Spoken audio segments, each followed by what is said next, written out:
Bienvenue de nouveau à tous et merci d'être avec nous aujourd'hui, tout- d'être ici dans notre quatrième session, notre lab en réponse aux membres du réseau de GICOR qui ont étudié le rapport sur leur pays qui ont été présentés dans le Forum politique de haut niveau sur le développement durable des Nations Unies 2025. On est 24 ONG qui représentent des congrégations catholiques, d'autres groupes auprès des Nations Unies. Et donc, je voulais vous donner de nouveau la bienvenue et d'être avec nous pour continuer à apprendre cette semaine avec nous. Beaucoup d'entre vous connaissent déjà que nous prenons chaque jour un objectif du développement durable qui a été choisi comme priorité pour cette année au Forum politique du haut niveau sur le développement durable et nous avons déjà travaillé sur l'objectif 3, c'est la bonne santé, le 5, égalité des genres, et le 8, un travail décent et des économies durables. Aujourd'hui, on va travailler sur l'objectif 14 qui nous parle de la vie aquatique, conserver, exploiter de manière durable les océans, les mers et les ressources marines. Et comme on a eu d'autres fois, on va écouter quelques membres de notre réseau qui vont nous offrir leur point de vue sur cet objectif et ce seront quelques points de vue ou critiques sur la manière de mettre en pratique cet objectif dans quelques régions du monde. Donc, on va commencer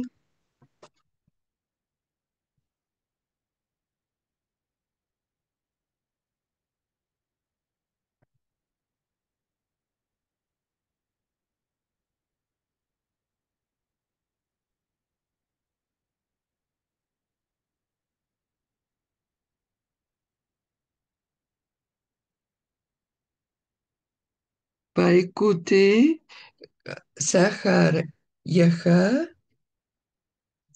une étudiante qui travaille avec les Sœurs de Notre-Dame des Namur. On va écouter aussi Catherine Yannick, qui est une collaboratrice dans la mission avec les Sœurs de Notre-Dame des Namur, qui va nous parler des apostolats des Sœurs au Japon. Et on va écouter aussi, on le voit pas connecté, mais on espère de pouvoir écouter Barnabas Judiera, un missionnaire claretien qui va nous joindre du Nigeria. Et pour commencer cette journée, on aura une vision générale et une introduction à cet objectif de la part de Sahar Yaha. C'est à toi la parole.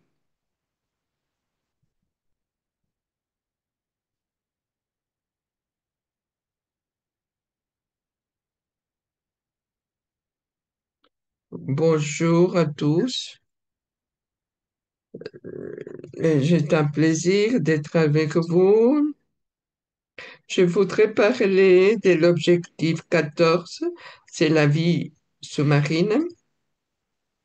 que c'est un sujet très important parce que nos océans sont essentiels pour la vie, parce qu'ils produisent le dioxyde de carbone, l'oxygène, pardon, et ils nourrissent 3 billions de personnes dans le monde, mais aujourd'hui, ils sont menacés. Donc, je voudrais parler de quelques sujets et comment regarder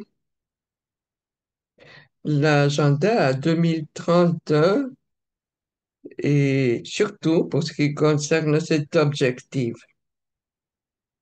Donc, l'un des principaux objectifs de l'agenda 2030, c'est la vie aquatique.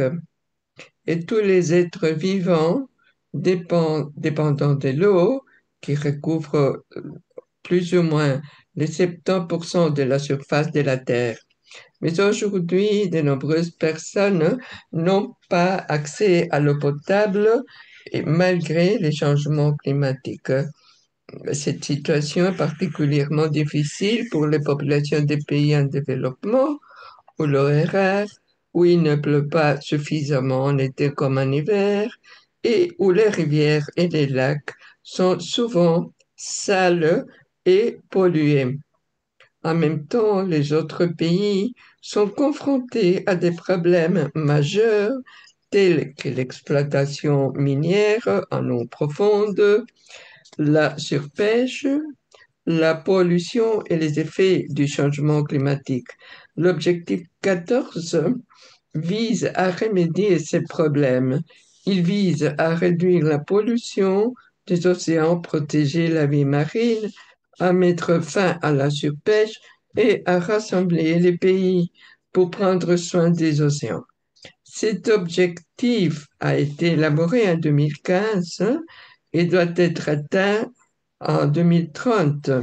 L'objectif est de protéger et utiliser les océans, les mers et les ressources marines d'une manière qui profite à long terme.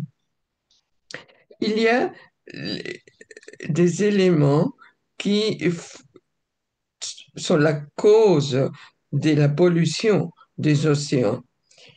Le premier, pour résoudre cela, le premier, c'est réduire la pollution marine. L'objectif, c'est que d'ici 2025, il faut mettre fin à la pollution des océans, en particulier celle provenant de la terre, les déchets plastiques et les produits chimiques. La pollution, parce que la pollution, les déchets plastiques, les rejets chimiques nuisent la vie marine. Le deuxième, c'est protéger et restaurer les écosystèmes marins. L'objectif, c'est prendre soin des océans et des zones côtières de manière à les protéger. S'efforcer également de réparer et restaurer les zones déjà endommagées. Les écosystèmes tels que le récif corallien, les marais, les algues marines abritent de nombreuses espèces marines. Le troisième, c'est réglementer la surpêche. Donc, d'ici 2015, il faut contrôler la quantité de poissons pêchés dans les océans, mettre fin à la surpêche et interdire les pratiques de pêche illégales ou nuisibles. La surpêche réduit le nombre de poissons dans les mers et si nous ne gérons pas cela, de nombreuses espèces pourraient disparaître et les personnes qui dépendent du poisson pour leur alimentation souffrent de tout cela. Le cinquième point, c'est préserver les zones marines. D'ici 2020, il faut protéger d'au moins 10% des zones côtières et océaniques en les transformant en zones protégées, favorisant ainsi la croissance et la sécurité de la vie marine. les défis à relever pour atteindre cet objectif 14. Le premier, c'est la pollution marine, la pollution des océans, en particulier par les plastiques et les produits chimiques. Chaque année, plus de 8 millions de tonnes de plastique finissent dans les océans. Ces plastiques nuisent aux animaux marins tels que les tortues, les poissons et les oiseaux. Et cela est très important pour euh, préserver la vie marine. Le deuxième point, c'est la surpêche. La capture excessive de poissons, la pêche pratiquée de manière dangereuse, parce qu'il y a des personnes qui pêchent également de manière illégale ou sans déclarer, et ces actions réduisent le nombre de poissons dans la mer. La surpêche est dangereuse car elle peut entraîner des pénuries alimentaires et nuire à la biodiversité marine. Le troisième défi, c'est l'acidification des océans. Lorsque l'air contient trop de dioxyde de carbone, une partie est absorbée par l'océan. Cela provoque l'acidification des océans qui rend l'eau plus acide et cela est néfaste pour les créatures marines qui ont une coquille ou un squelette à base de calcium comme les coraux, les crabes et les crustacés. L'eau acide rend leur croissance et leur survie difficile, ce qui affecte toute la chaîne alimentaire. Le quatrième défi, c'est les changements climatiques. Les changements climatiques entraînent des changements importants dans les océans. Ils réchauffent l'eau des océans, provoquent une élévation du niveau de la mer et modifient les conditions météorologiques telles que les tempêtes et précipitations. Ces changements nuisent aux animaux et mettent en danger les communautés côtières. Les changements climatiques aggravent également d'autres problèmes tels que l'acidification des océans et le blanchissement des coraux. Il y a des stratégies pour arriver à l'objectif 14. Le premier, réduire la pollution marine. Les pays doivent prendre des mesures énergiques pour réduire la pollution qui provient de la Terre et se retrouve dans l'océan. Cela comprend notamment les déchets plastiques, les eaux usées provenant des toilettes et usines, les produits chimiques utilisés dans l'agriculture. Pour y remédier, nous pouvons notamment améliorer la collecte et le traitement des déchets et en utilisant des matériaux biodégradables qui se décomposent et ne nuisent pas à l'océan. Moins de pollution signifie une eau plus propre et des habitats plus sûrs. La deuxième stratégie, c'est protéger les écosystèmes marins, tels que le récif corallien, les mangroves et les algues marines. Ces zones contribuent également à nous protéger des tempêtes et à soutenir les emplois dans le secteur de la pêche. Pour les protéger, nous devons créer des aires marines protégées dans les zones océaniques où la pêche et d'autres activités nuisibles sont limitées. Et nous devons également réparer les zones endommagées en plantant de nouveaux coraux. La troisième stratégie, c'est pratiquer la pêche durable. La pêche est importante pour l'alimentation et l'emploi, mais nous devons la pratiquer de manière durable afin qu'il y ait suffisamment de poissons pour l'avenir. Les gouvernements peuvent s'appuyer sur les recherches scientifiques pour établir de bonnes règles comme la limitation du nombre de poissons pouvant être pêchés. Il est également important d'interdire la pêche illégale et protéger les poissons pour un équilibre dans les océans. La quatrième stratégie, c'est renforcer la coopération internationale. Les océans appartiennent à tous et nous devons donc travailler ensemble à échelle mondiale pour résoudre le problème qui les touche. Les pays doivent respecter les lois et les accords internationaux, comme la Convention des Nations Unies sur les droits de la mer, pour conserver nos océans. Les réflexions finales sont que la vie sous l'eau vise à protéger les océans, les mers et tout ce qui vit. Cet objectif se concentre sur les problèmes majeurs tels que la pollution des océans, la surpêche, l'acidification des océans et les changements climatiques qui nuisent tous à la vie, qui nuisent la vie marine. Pour résoudre ces problèmes, les pays doivent travailler ensemble, créer des zones protégées dans l'océan pour l'objectif de cet objectif, c'est de préserver la propreté et la santé des océans, pas seulement pour aujourd'hui, mais aussi pour les générations futures. Il est important d'atteindre cet objectif pour protéger les animaux marins, pour aider la population qui vit près des côtes et maintenir l'équilibre de la planète. Merci beaucoup. Merci de ta présentation, Sahar. Tu nous aides à comprendre pourquoi protéger les écosystèmes marins est une partie des objectifs du développement durable. Comme beaucoup des autres objectifs,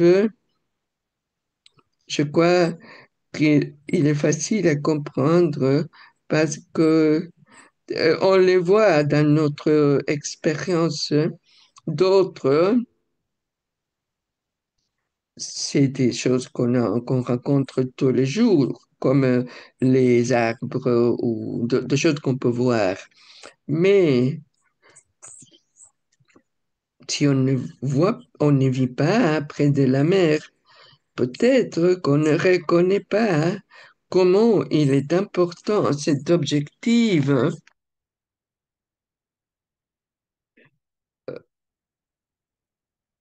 Et parfois, il est difficile de reconnaître parce que justement, c'est quelque chose qu'on ne voit pas, hein.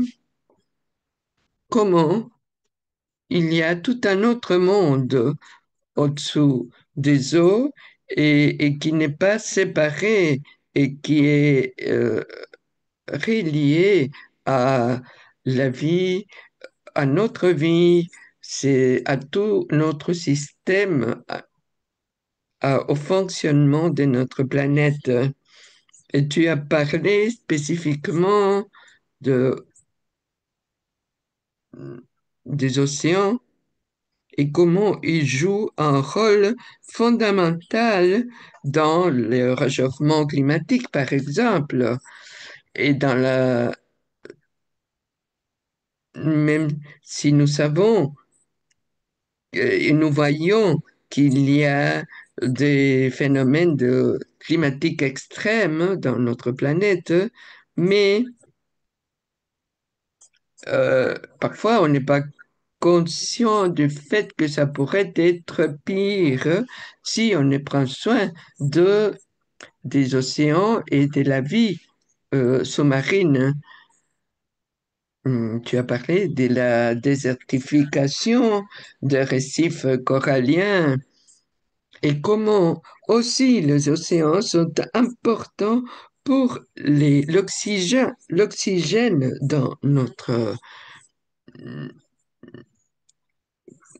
planète. Donc, euh, nous sommes en train parfois d'empoisonner ces océans. Donc, ce sont des choses parfois qu'on ne peut pas observer, mais qui sont aussi importantes. Et donc, euh, euh, tu nous as parlé aussi, par exemple, du, du plastique et des tonnes qu'on jette à la mer. Et peut-être on verra le poids euh, du plastique dans la mer. Et parfois on dit que le poids arrivera à, à être énorme, le poids du plastique dans la mer. Donc quand on pense à cet objectif, parfois c'est une réalité qu'on ne voit pas, mais il est aussi important, et c'est une réalité pour laquelle on doit s'inquiéter de la même manière que pour les autres objectifs parce qu'ils touchent de la même manière nos communautés.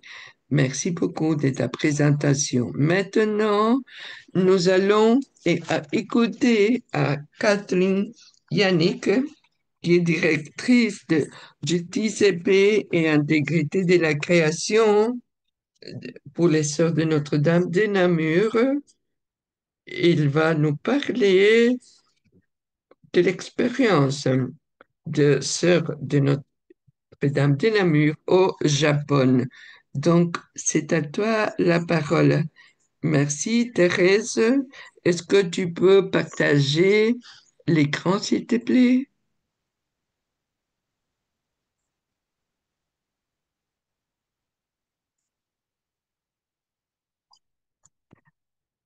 On le voit? Oui, on le voit.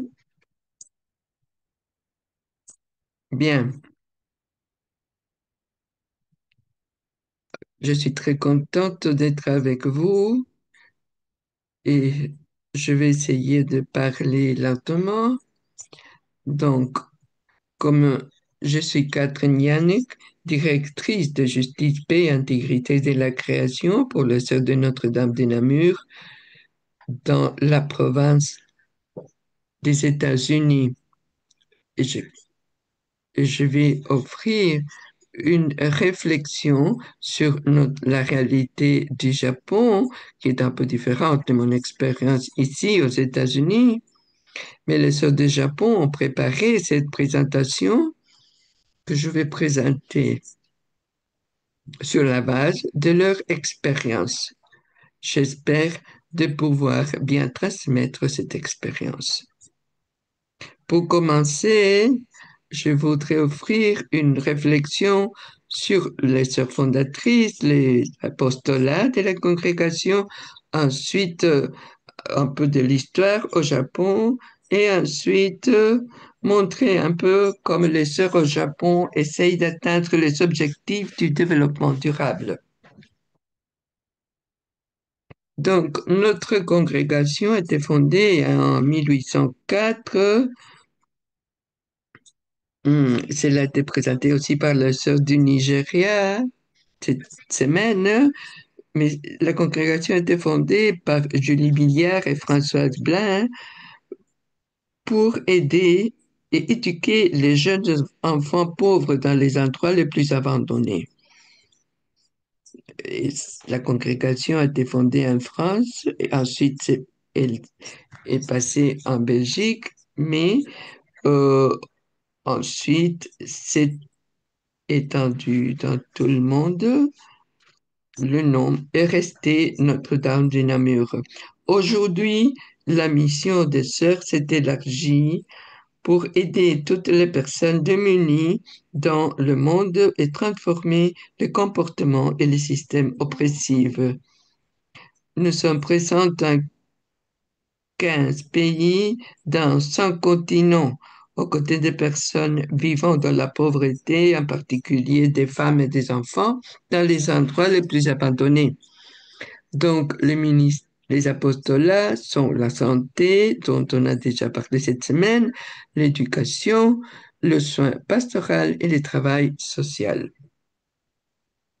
Les sœurs de Notre-Dame de Namur sont présentes au Japon depuis 101 1. Depuis les débuts et suivant la tradition de la congrégation, nous sommes engagés dans l'émancipation des filles par l'éducation. La première école à Okayama s'est développée pour inclure tous les niveaux d'enseignement.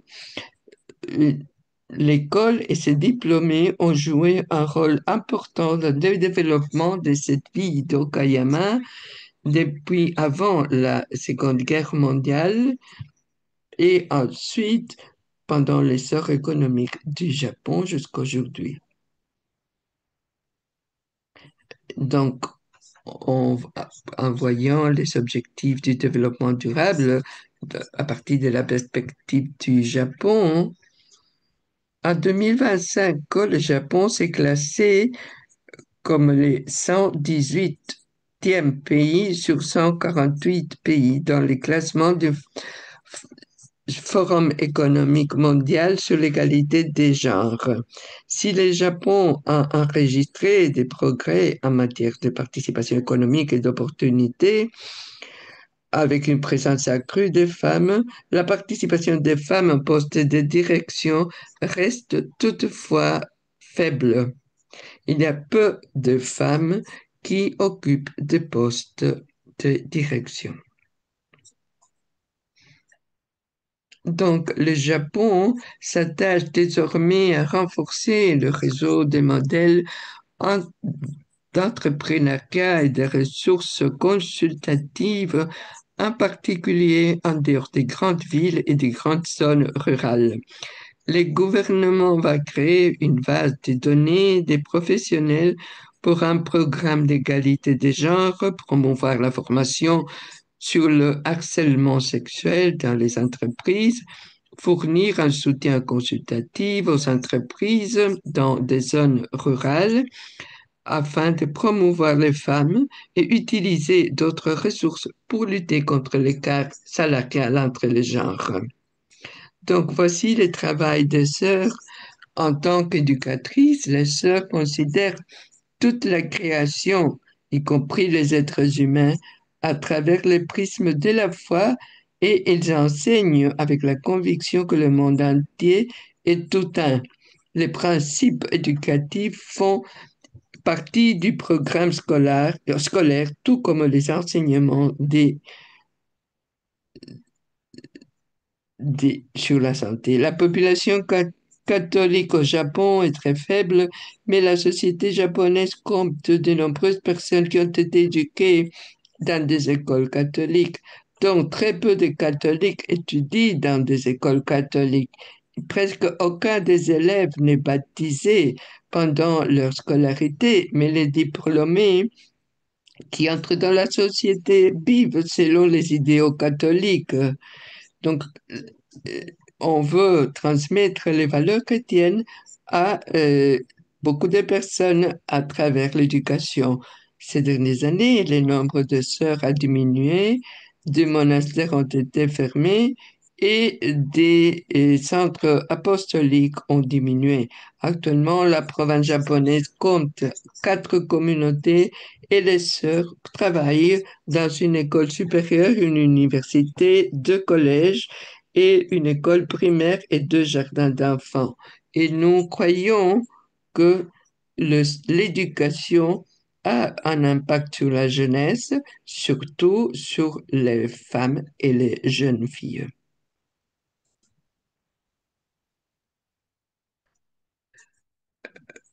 À partir de l'école élémentaire, nos élèves s'engagent à autonomiser les autres. Depuis de nombreuses années, les étudiants font des collectes de fonds, parrainent des enfants aux Philippines en finançant leur éducation.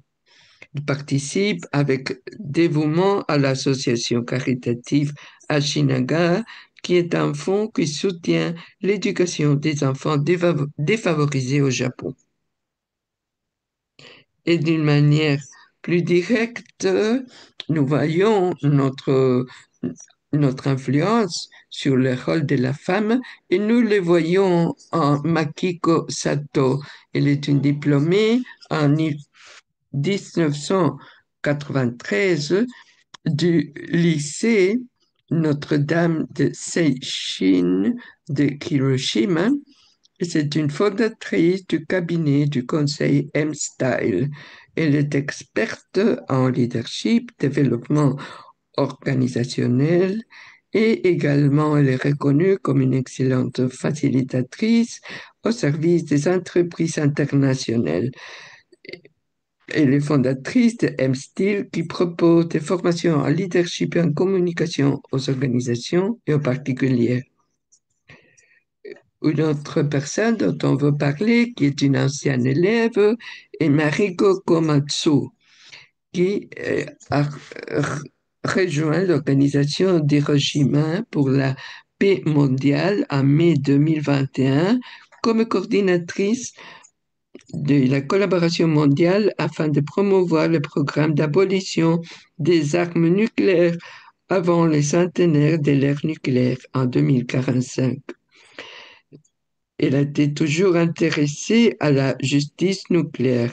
Elle est née à Hiroshima et c'est l'animée à travailler avec des ONG pour aider les Hibakusha, les survivants de la bombe atomique.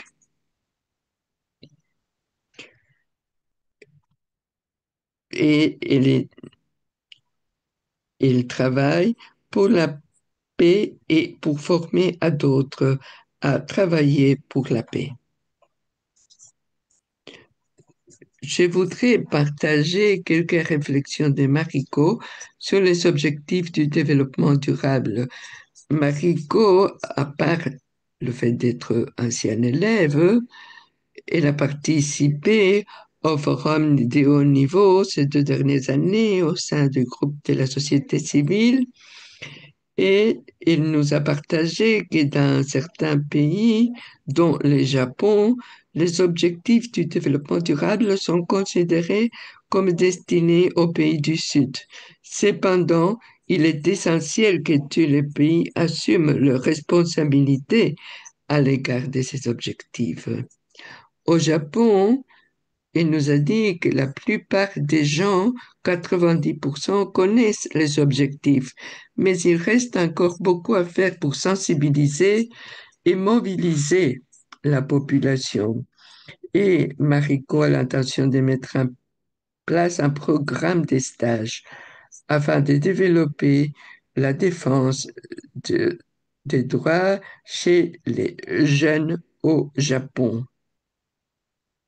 Elle est convaincue de l'importance du travail intergénérationnel et l'éducation des femmes et des jeunes filles, surtout pour contribuer à défendre ces objectifs du développement durable. Après la Deuxième Guerre mondiale, les sœurs ont créé, ont essayé d'attirer l'attention à ce problème et nous voulons autonomiser les étudiants pour qu'ils puissent promouvoir la paix. Au cours de l'année, et les étudiants préparent des conférences sur ce point. Et l'année prochaine, Mariko espère amener un groupe d'étudiants aux États-Unis pour qu'ils puissent apprendre davantage sur le désarmement nucléaire. Ils vont visiter New York et les Nations Unies, ainsi que Houston et Santa Fe au Nouveau-Mexique, pour en savoir davantage sur les sites des essais atomiques et ils porteront leur message de paix et de justice environnementale, pas seulement au Japon, mais aussi à d'autres lieux. Maintenant, pour me concentrer sur l'objectif 14 dont on parle aujourd'hui,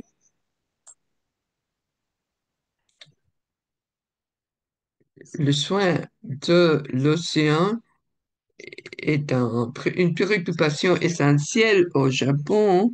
Donc, je vous l'ai dit que notre congrégation et nos étudiants sont impliqués dans des projets. Récemment, une étudiante de l'Université de Notre-Dame Seishin par- a participé à un projet pour sensibiliser des jeunes aux questions environnementales. Les projets consistent à amener des jeunes sur une île d'Okayama, Inoshima, qui a subi une grave dégradation due à l'industrie du cuivre au début du XXe siècle. Ils découvrent cette histoire et participent dans des activités sur l'île. Dans leurs commentaires lors de l'évaluation, les participants ont montré une préoccupation accrue pour la pollution des océans. Ils ont aussi eh, partagé une statistique inquiétante qui dit qu'au Japon, moins de 4% des jeunes se disent extrêmement préoccupés pour les changements climatiques. Donc, le problème, c'est pas seulement essayer de résoudre ce problème, mais surtout éveiller la conscience chez les jeunes. Dans un autre projet à Inujima, beaucoup des étudiants ont participé pour nettoyer la plage. C'est un programme d'éducation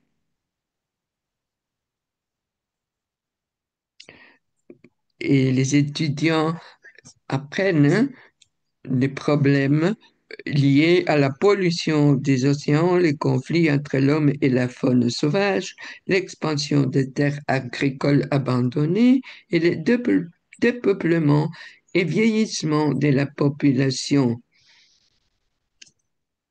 Et de nouveau, maintenant que les jeunes vont dans les villes, il est très important de faire attention à ces régions rurales et ces îles qui sont beaucoup moins populées actuellement. Beaucoup d'étudiants ont répondu de manière très positive à ces sessions. Donc, la plupart des élèves ont mentionné la pollution des océans, les problèmes liés aux déchets dans leurs commentaires. Il y en a qui disaient: j'étais réticent à participer au début, mais j'ai envie de participer à nouveau aux sessions. Donc, ce programme, c'est pour créer un nouveau enthousiasme pour prendre soin de la création et les océans, surtout dans un pays qui est une île et qui est très impacté par ce problème. Maintenant, je veux parler un peu de l'objectif 17, le partenariat pour la réalisation des objectifs du développement durable. Et ici, je voulais présenter Sœur Chiayaki Shima, qui est passionnée pour l'environnement. Donc, elle, euh, pas seulement qu'il est passionné, mais était inspirée par Laudato Si, et dans ce domaine, il collabore avec de nombreux groupes et organisations pour faire passer le message. Il est membre actif de la plateforme Laudato Si du diocèse et mobilise des personnes de son entourage, la bibliothèque universitaire, etc. Elle est également très présente sur les réseaux sociaux grâce à un bulletin en ligne et un compte Instagram. Elle saisit toutes les occasions pour éduquer, évangéliser, partager sa passion et met son temps, ses compétences au service d'autres groupes. Et je voulais montrer ceci pour montrer comment il est important la collaboration et comme Laudato Si nous le dit, et c'est pourquoi on apprécie beaucoup le travail de Sœur Kiyara. et on encourage d'autres sœurs à réaliser aussi des actions de collaboration pour promouvoir les objectifs.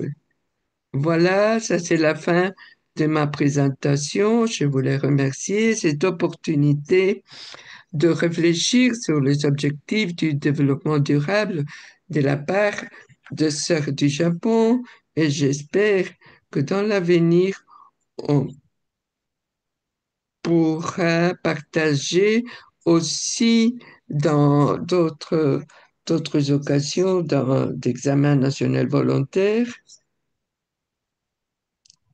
sur les objectifs du développement durable et d'être plus actifs. Donc, merci aux Sœurs du Japon d'avoir préparé cette présentation que je vous ai partagée aujourd'hui. Merci. Merci beaucoup, Catherine. Tu nous as fait faire un voyage le long de plusieurs objectifs qui sont très interconnectés. Et cela nous aide à comprendre que peu importe le charisme de la congrégation ou bien le propre domaine de notre apostolat, on peut facilement voir que nos apostolats sont interconnectés et que on peut s'entraider de différentes manières et cela est une motivation pour travailler ensemble pour tous les objectifs. Pas n'importe quel est notre domaine d'apostolat, parce qu'on va trouver toujours des points pour collaborer. Tu nous as montré comment et, les sœurs de Notre-Dame des Namur au Japon, elles sont une présence très forte dans l'éducation. Mais à partir de cet espace, ils ont contribué à créer une conscience sur différents problèmes ou domaines de préoccupation et ont créé des opportunités pour conscientiser d'autres personnes à travers les étudiants qui euh, qui participent et qui étudient dans leurs institutions. Donc, elles ont aidé à la justice et tous les autres domaines à travers l'éducation.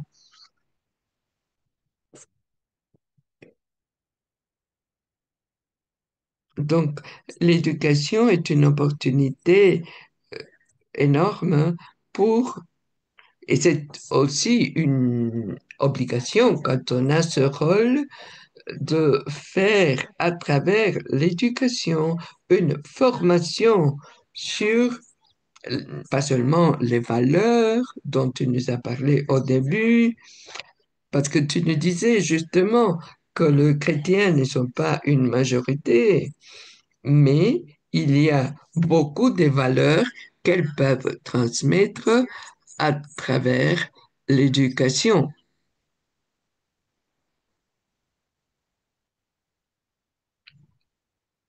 qui n'est pas seulement l'amour du prochain et de nous aimer les uns les autres, mais c'est une conscience beaucoup plus large sur, pour ce qui concerne la planète, la dignité de notre vie sur la planète, et que pour cela, il faut vivre dans la justice, il faut avoir des relations justes dans dans tous nos systèmes et que c'est une manière de nous aimer les uns les autres. Donc, être responsable des institutions d'éducation, comme sont les Sœurs de Notre-Dame des Namur, est un rôle qui permet d'atteindre et de travailler pour tous ces domaines de la justice. Et je voulais reprendre le dernier point, que c'est que les objectifs du développement durable doivent être euh, inclus dans tous nos apostolats. C'est une idée intéressante parce que les gouvernements, lorsqu'ils présentent leur examen national volontaire,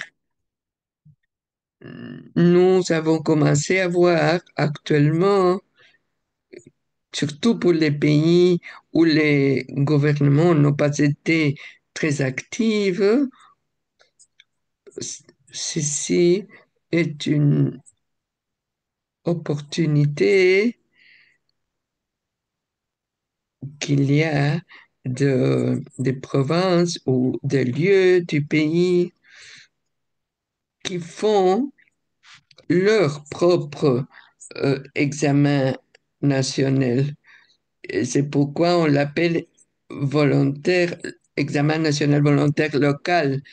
Mais tu as présenté une idée que nous pouvons prendre, et c'est que nous pouvons faire aussi un examen national volontaire de la congrégation ou de la province, que nous pouvons tous faire. Et que quand on se réunit pour ces sessions, nous, nous avons une idée de ce que ça pourrait être ces examens à niveau local, que toute congrégation pourrait réaliser à niveau local. Donc, merci beaucoup, Catherine. Maintenant, nous avons le plaisir d'écouter un autre membre de la communauté de Jekor, qui est le père Barnabas Doudiega, un missionnaire chrétien qui, qui est au Nigeria. Barnabas, la parole est à toi. Merci, Teresa, et bonjour à tous. Est-ce que vous m'entendez? Est-ce que si tu peux regarder vers le micro, c'est ce que Teresa dit.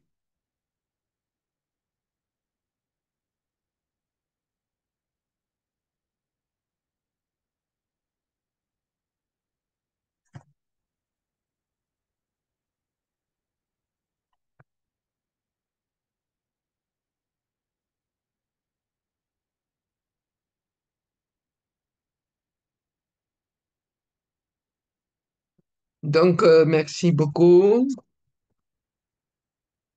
Donc, je voulais présenter le sujet de l'impact de la pollution de l'eau sur l'objectif du développement durable 14, donc la vie aquatique dans les communautés riveraines productrices de pétrole au Nigeria.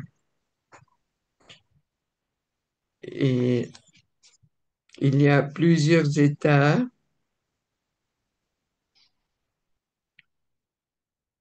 nous, où cela se réalise. Ma propre communauté aussi. Donc, les gouvernements et tout cela a aussi un impact sur la malnutrition des citoyens et sur les communautés de Delta, Bayelsa, Cross River et Lagos. Donc, d'abord, je voudrais voir l'impact négatif de la pollution de l'eau sur la vie sous l'eau. Dans les communautés riveraines productrices de pétrole du Nigeria, la pollution de l'eau due au déversement de pétrole brut et aux activités industrielles compromet l'objectif du développement durable 14. Environ 240 000 barils de pétrole sont déversés dans le delta du Niger chaque année, contaminant les rivières, le marécage et le mangrove. Et, et et cela détruit les écosystèmes. Cela a tout un impact.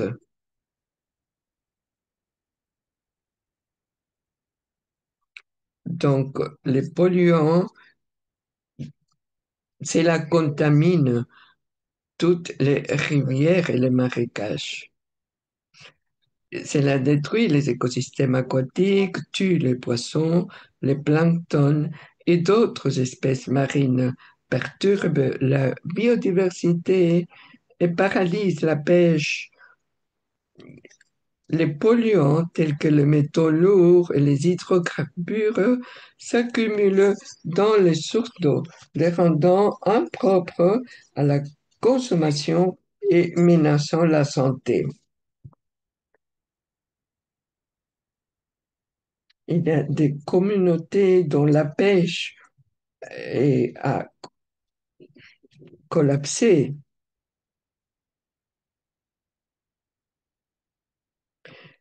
La première présentatrice nous a parlé de cela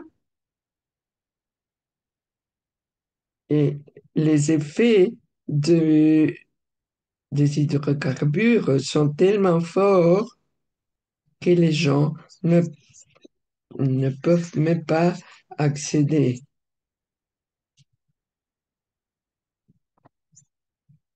Et cela affecte tous les écosystèmes.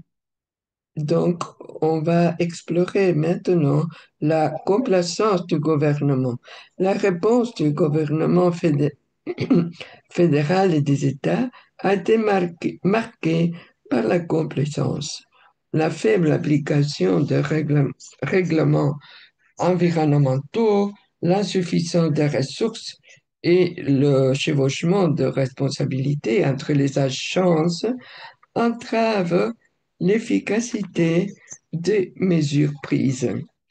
Par exemple, l'organisation du bassin du Niger, créée pour gérer les ressources en eau, n'a pas réussi à endiguer les marées noires ni à restaurer les écosystèmes en raison d'une mauvaise mise en œuvre de cette stratégie. Ce manque de responsabilité aggrave la dégradation de l'environnement et les défis socio-économiques dans toute la région. Et cela mène à la malnutrition et un impact social. La pollution de l'eau contribue à la malnutrition des populations autochtones. La contamination des sources d'eau réduit le rendement, entraînant une baisse de 60% de la sécurité alimentaire et une augmentation de 24% de la malnutrition infantile dans les zones touchées.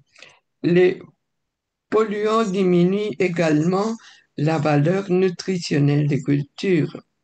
Des études montrent une réduction de 36% de la teneur en acide ascorbique des légumes et 40% de la teneur en protéines du manioc. Ces effets touchent de manière disproportionnée les groupes vulnérables. Et il y a un risque de problèmes aux reins et malnutrition. Et cela affecte beaucoup plus les femmes et les enfants. Les réponses du gouvernement ont été inadéquates. tels que le Programme national de réforme du secteur de l'eau en milieu urbain et le nettoyage d'organilons, ont été superficielles. Ces initiatives manquent souvent de profondeur et se concentrent sur des mesures temporaires plutôt que de s'attaquer aux causes profondes, telles que l'application de la réglementation ou la remise en état durable. Et la participation des communautés est limitée et l'insuffisance des investissements.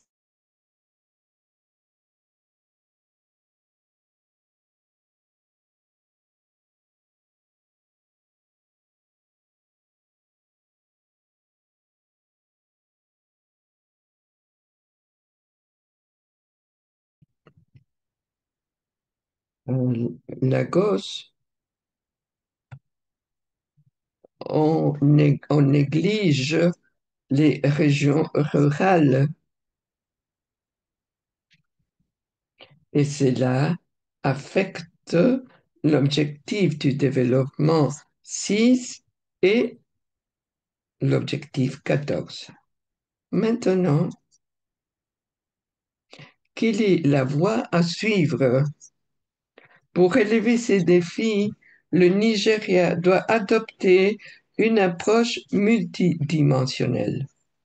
D'abord, renforcer les cadres réglementaires, appliquer des lois environnementales plus strictes et améliorer la coordination entre les agences pour prévenir les marées noires et de garantir la responsabilité.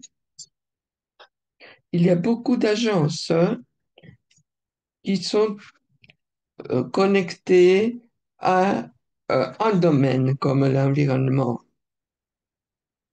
Et il y a beaucoup de confusion entre cela.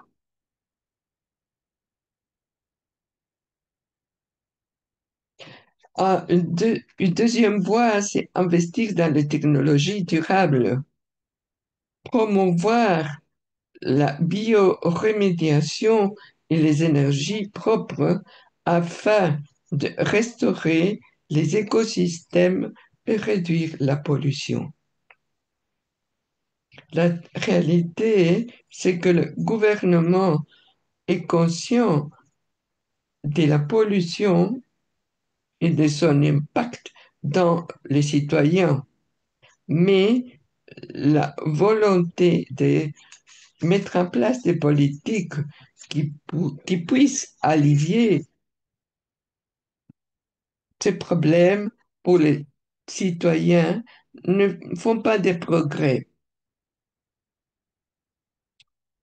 Donc, ils savent que le problème est là, mais la volonté de mettre en place des actions est très faible.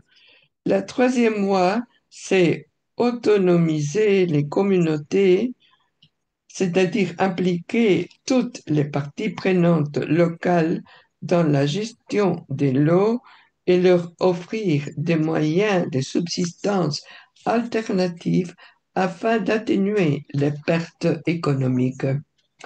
Une quatrième voie, c'est augmenter le financement, c'est-à-dire il faudrait tripler les allocations budgétaires consacrées à l'eau, à l'assainissement, assainissement et à l'hygiène, comme le recommande la Banque mondiale, afin d'atteindre les objectifs du développement durable.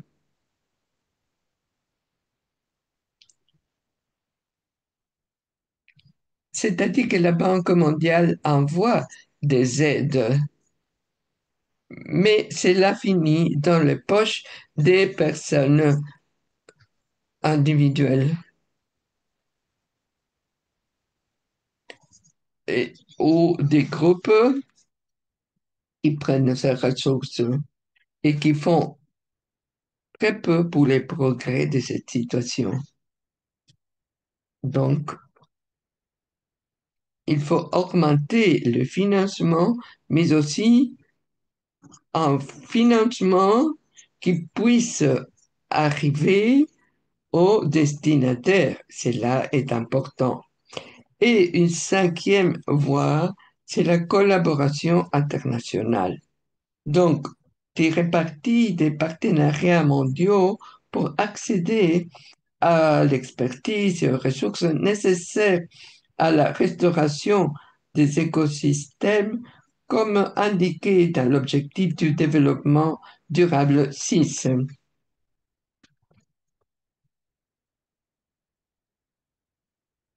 Donc, tous ces problèmes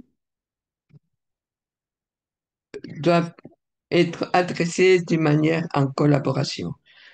En conclusion,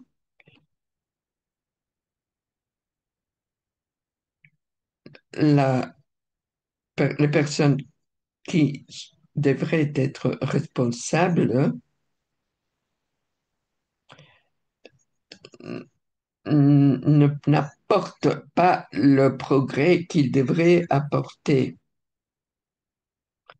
Et le problème que toute la société, auquel la société doit faire face. Il faut établir des comités qui contrôlent toutes ces régions et les agences. C'est une réalité très triste. Reconnaître que ces communautés riveraines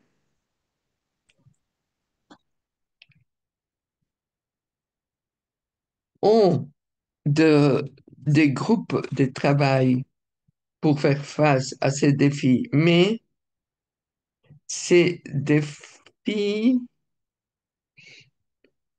ils ne peuvent pas travailler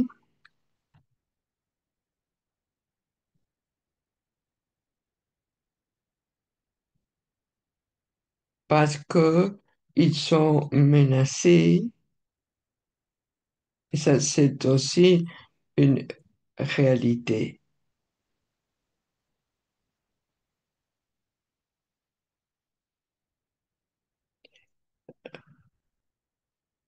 Beaucoup de nos leaders sont complices. En conclusion, la pollution de l'eau dans les communautés riveraines productrices de pétrole du Nigeria menace la vie marine, la santé et le développement durable. En remédiant à la complaisance du gouvernement, en donnant la priorité aux solutions communautaires et en investissant dans des stratégies à long terme, le Nigeria peut protéger la vie sous l'eau et progresser vers un avenir durable.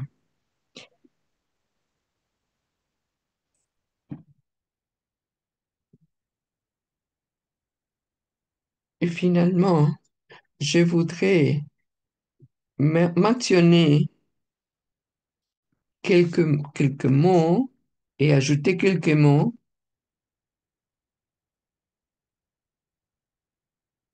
C'est une réalité très triste quand on va à ces communautés riveraines, des lieux comme Brutou ou autres, et communautés qui sont entourées de rivières, ces gens, surtout dans des villages petits, beaucoup de villages petits, dans l'état du delta, ces gens n'ont pas de l'eau potable. Ils boivent l'eau de la rivière ou du fleuve qui est polluée. Les, les, les gens qui pêchent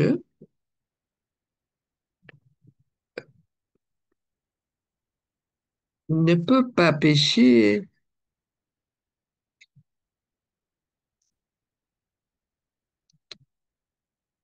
et parce que les poissons meurent. Et donc, et parce que les poissons sont contaminés déjà. avec ces produits chimiques.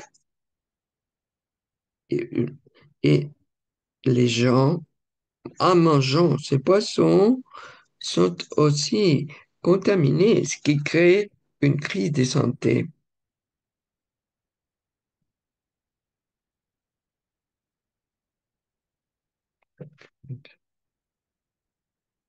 Parfois, ils vont dans la rivière, ils enlèvent un peu l'huile et ils prennent de l'eau. Mais les leaders de ces communautés voient cela, la réalité de ses concitoyens, mais ils sont payés par les autorités et pour ne rien dire.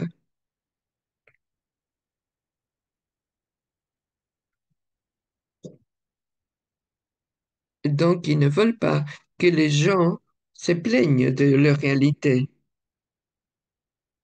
Et donc, tout reste à la responsabilité personnelle. Le peuple indigène et toute notre société au Nigeria mérite une vie meilleure. Merci beaucoup de votre attention et que Dieu vous bénisse. Merci beaucoup, Barnabas,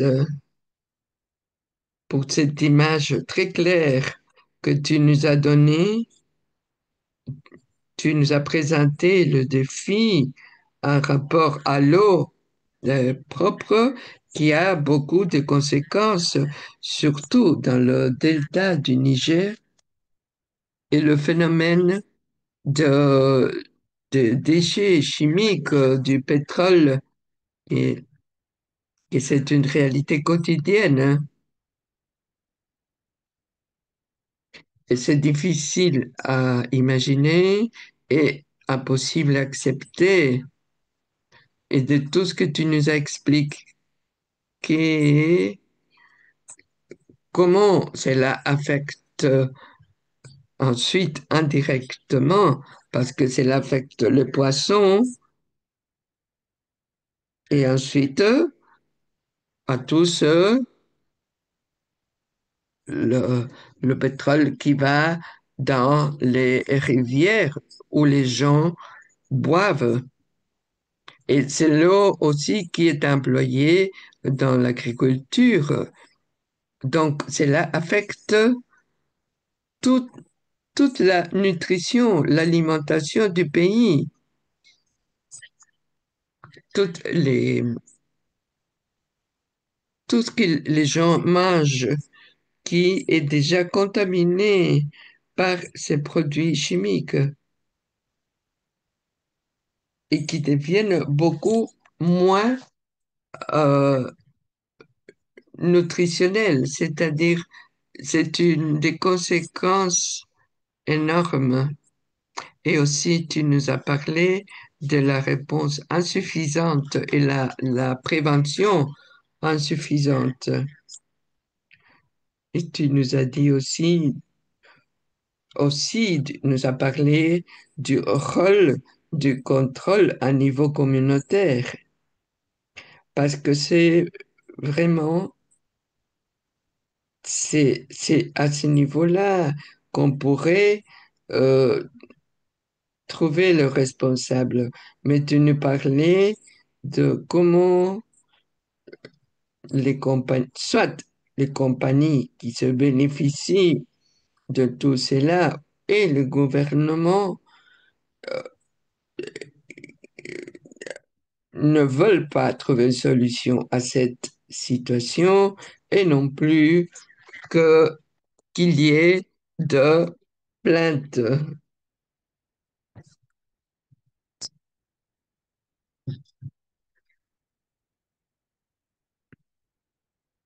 Et les gens sont victimes de tout cela.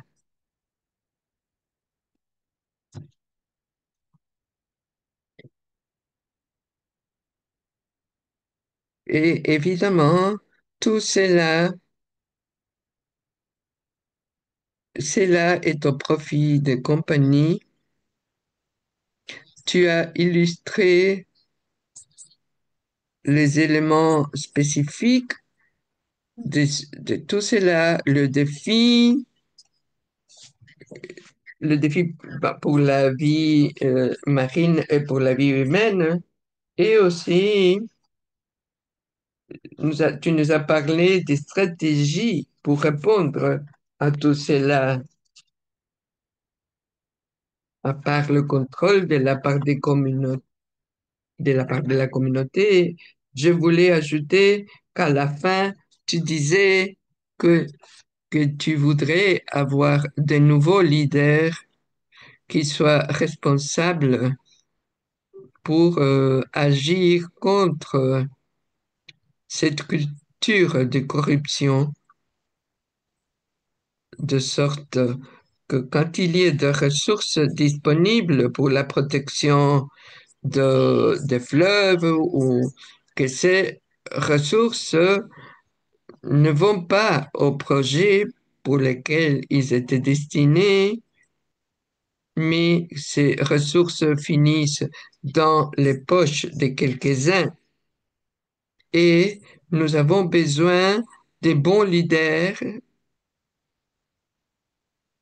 qui puissent changer cette culture et puissent dire que c'est inacceptable et cette culture de corruption. Et en même temps, je pense qu'il y avait une phrase qu'on a dit plusieurs fois aux États-Unis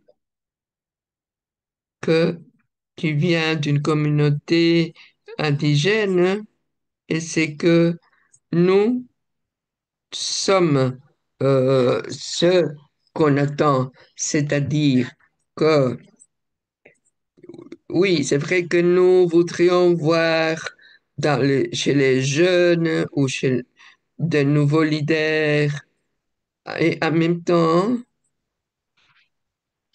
c'est un temps pour l'action et comme tu as dit, la communauté doit prendre responsabilité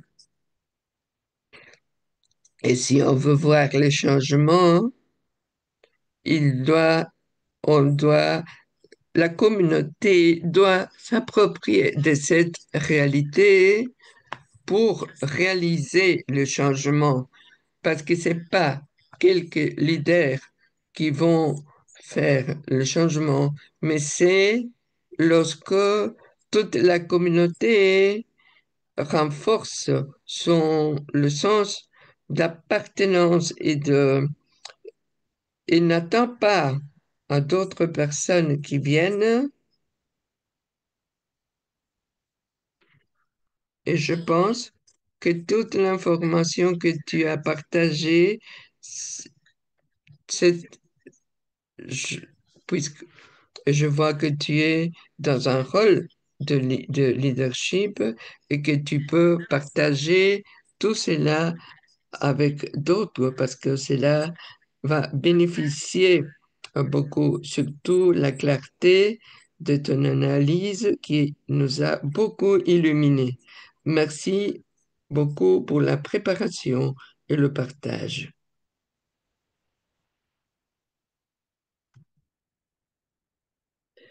Maintenant, c'est la première fois dans nos sessions qu'on a un peu de temps disponible pour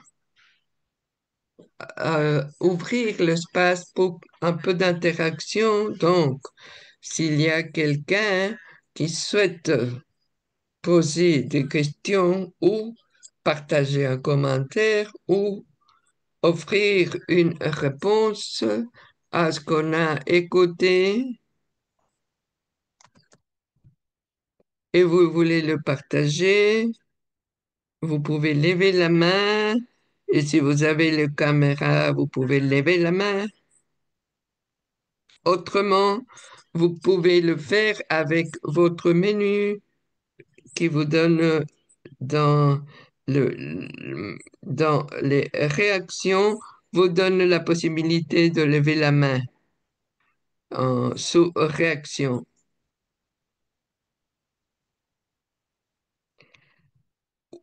pour qu'on puisse voir que vous voulez partager quelque chose avec nous.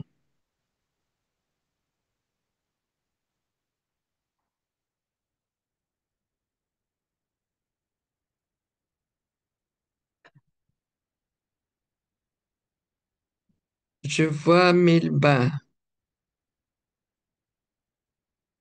Oui, je veux parler en espagnol.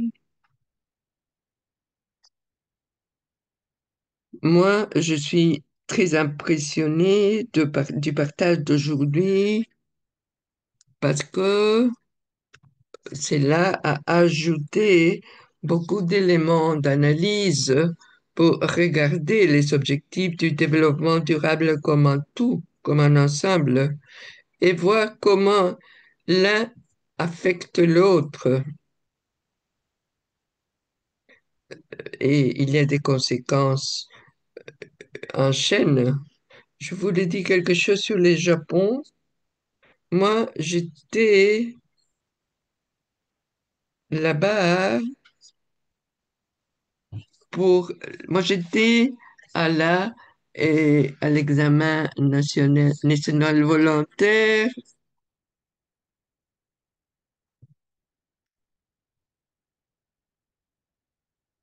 il y a quelqu'un qui parle. Et lorsque le Japon a présenté, avait deux défis.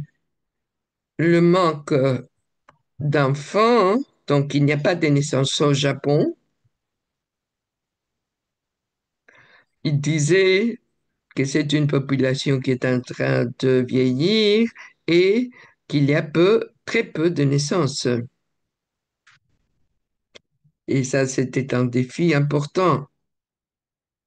Et ils n'ont pas parlé vraiment de cet objectif 14 dont on a parlé aujourd'hui. Parce que, comme nous savons, le gouvernement présente quelques aspects, mais il ne parle pas des grands défis de leur pays. Donc, merci beaucoup aux personnes qui ont parlé aujourd'hui, de la part de Sœurs de Notre-Dame des Namur, les associés, et on est tous d'accord. Teresa le disait qu'il faut répondre à travers l'éducation qui est clé, parce que l'éducation nous donne la possibilité de former des personnes qu'ensuite seront dans des rôles de leadership et qui vont aider à offrir des réponses, parce qu'on ne peut pas attendre le gouvernement, parce que c'est nous qui avons, comme société civile, une voix pour voir comment travailler ensemble avec d'autres institutions pour que tout cela se réalise. Et la présentation de Barnabas comme missionnaire claretien, vraiment, m'a beaucoup impressionné. Et j'ai même l'envie de pleurer, parce que les gens n'ont pas de l'eau qui est fondamentale. Ils doivent boire de l'eau polluée. Et c'est une chaîne de mort, parce que les enfants sont, souffrent de malnutrition, ensuite ils vont mourir à cause de ce système capitaliste néolibéral qui veut seulement de l'argent pour des groupes de pouvoir et en laissant de côté des populations qui souffrent. Merci beaucoup de cette présentation, enfin toutes les présentations, mais en particulier cette présentation du missionnaire claretien. Merci, Melba. Vraiment, on est tous d'accord. Maintenant, Anita Tcheria. Anita. Moi aussi, je vais répéter ce que Melba a dit. Les trois présentations étaient très riches et très différentes. La première, nous a apporté une lumière sur ce que c'est l'objectif et quel est le défi et de quoi il s'agit. Ensuite, la deuxième présentation nous a présenté une réalité locale, mais source d'inspiration. Et la troisième nous a montré comment le business, les États, etc., permettent cette situation de destruction et sans voir la souffrance des gens, comme disait Melba, des gens qui doivent boire de l'eau qui est polluée. Et, et je voulais dire que les trois interventions sont très importantes et comment euh, a- avoir un impact sur les gens. Comment faire pour que les professeurs, les élèves soient intéressés, comment collaborer pour trouver une solution,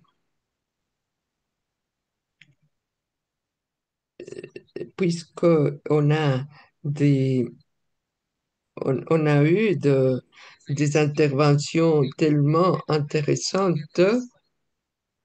Qu'est-ce qu'on pourrait faire, même si c'est peu, c'est quelque chose qui venait à mon esprit, que tout est très riche, mais on doit trouver quelque manière pour aider ces enfants qui doivent boire de l'eau polluée. C'est un défi dans mon esprit. Je sais qu'il y a de choses petites qu'on peut faire ou d- d'autres choses.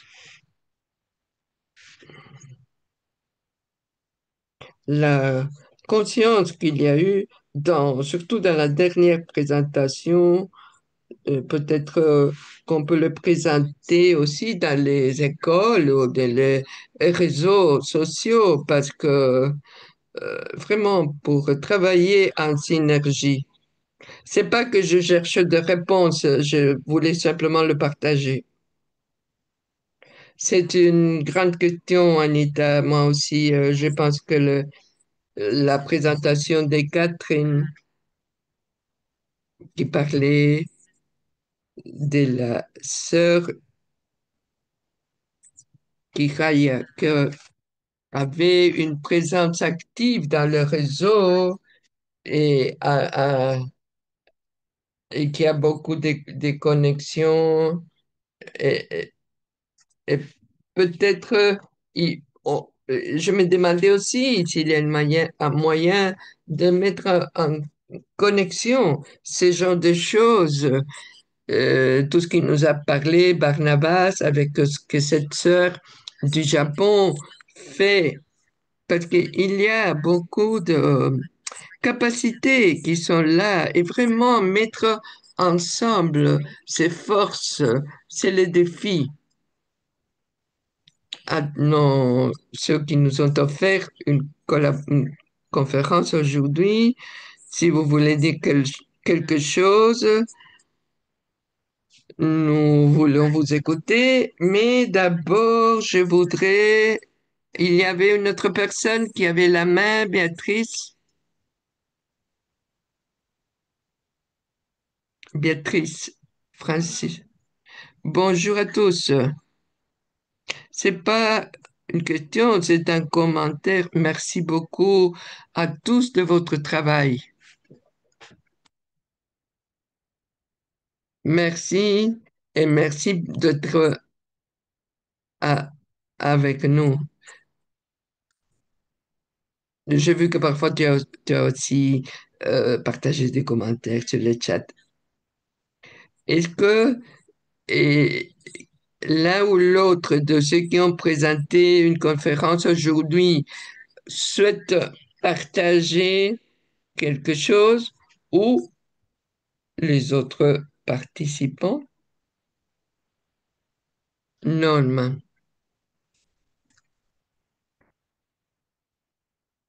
moi, remercier les conférences que vous avez partagées et je voudrais seulement souligner quelques aspects qui me semblent importants et qui ont à voir avec le processus de développement que, où nous devrions tous être impliqués. D'abord, l'urgence de créer une conscience. C'est des questions très pratiques, mais qui doivent être travaillées dans des programmes, comme disait Milba, à travers l'éducation. Bon, donc il y a les processus de conscience que nous devons créer dans nos communautés, surtout celles qui ont moins de ressources ou plus de difficultés.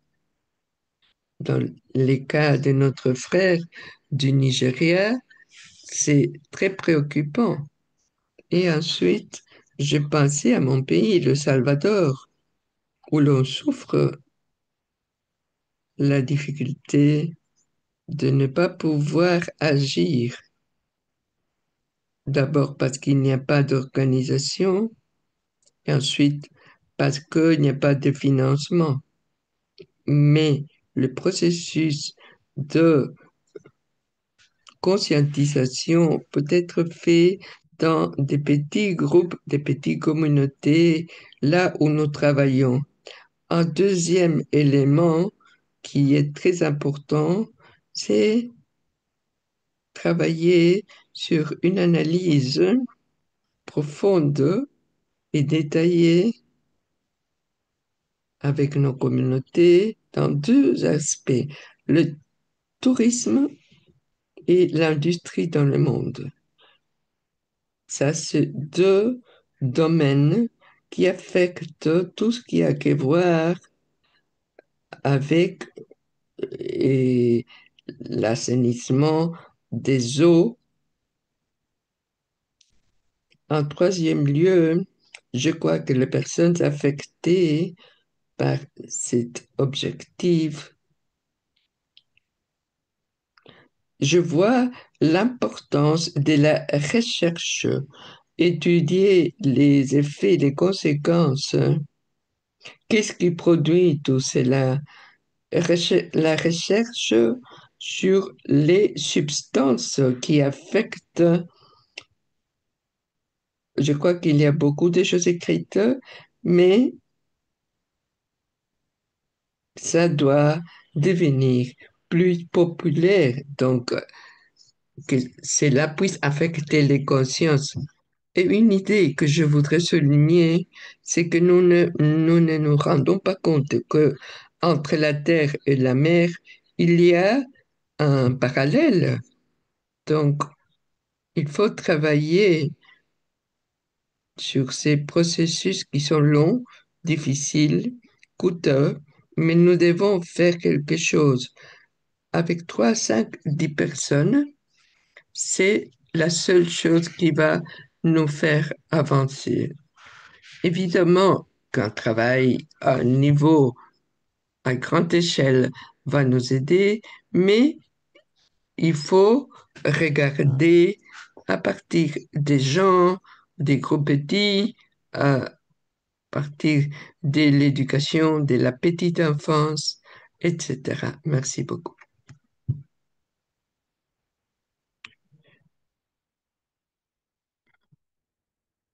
Merci, Norma. Et chaque contribution euh, nous dit que il y a tous les espaces sont des espaces pour la conscience, l'éducation, et nous devons voir comment intégrer ce niveau, euh, tous les apostolats, tous les travaux, tous les domaines, tous les contextes, peuvent être des espaces de conscientisation. Je vois que Catherine avait levé la main. Merci, Teresa, et à tous. Je voulais continuer sur un point qui était souligné sur l'importance de la conscience dans les moyens de communication. C'est une chose qui était dans mon esprit souvent parce que on travaille dans notre apostolat et, et on travaille avec les gens en personne, mais peut-être de manière individuelle ou comme une congrégation. Parfois, c'est difficile d'employer les réseaux et les moyens de communication.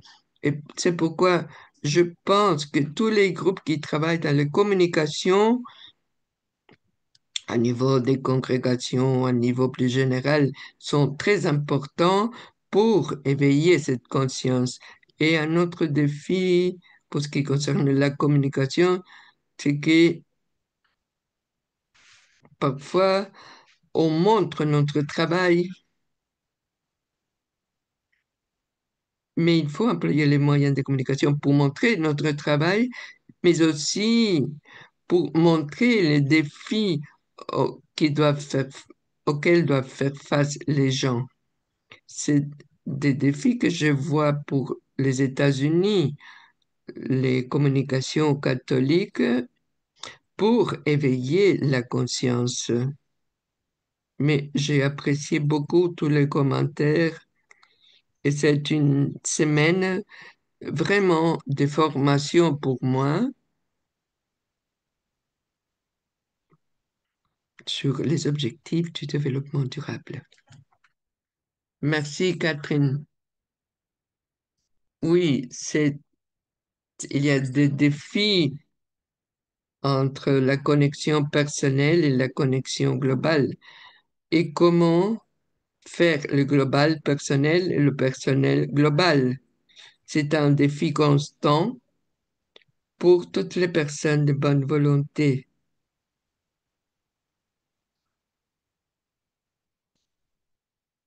Est-ce qu'il y a d'autres commentaires ou questions ou réactions que vous voulez partager?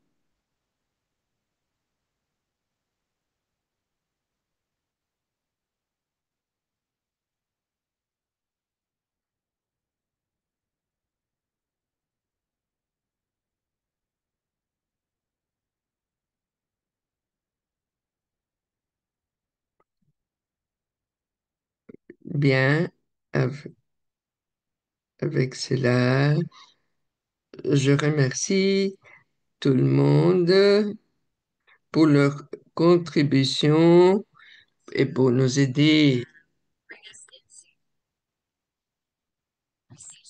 à avoir cette conversation tellement riche et voir cet objectif. Notre, notre idée de développement, peut-être c'est un objectif qui est facile à ignorer, mais qui est un élément vital de notre vie sur la planète et on ne peut pas le laisser de côté.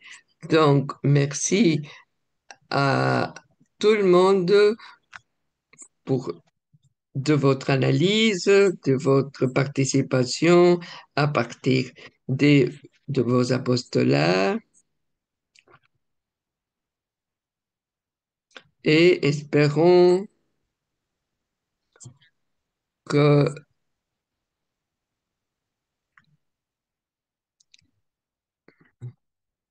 de pouvoir répondre à ces défis dont nous avons parlé.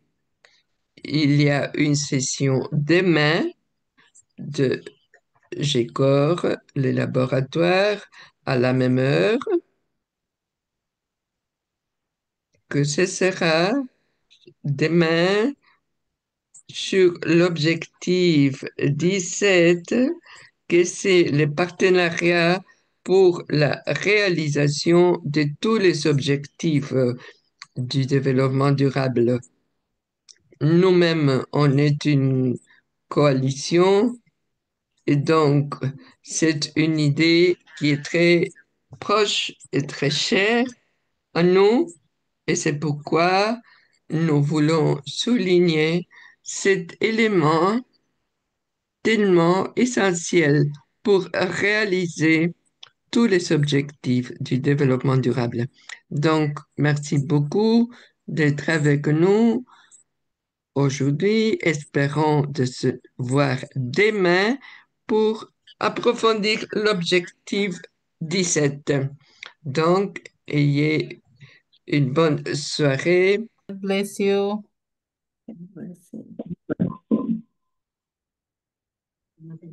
Gracias, Teresa, por la coordinación. Gracias. Saludos a todos. Thank you very much. Thank you, Judika. Thank you too, and God bless all of you. Thank you for the presentation. It was very good and encouraging.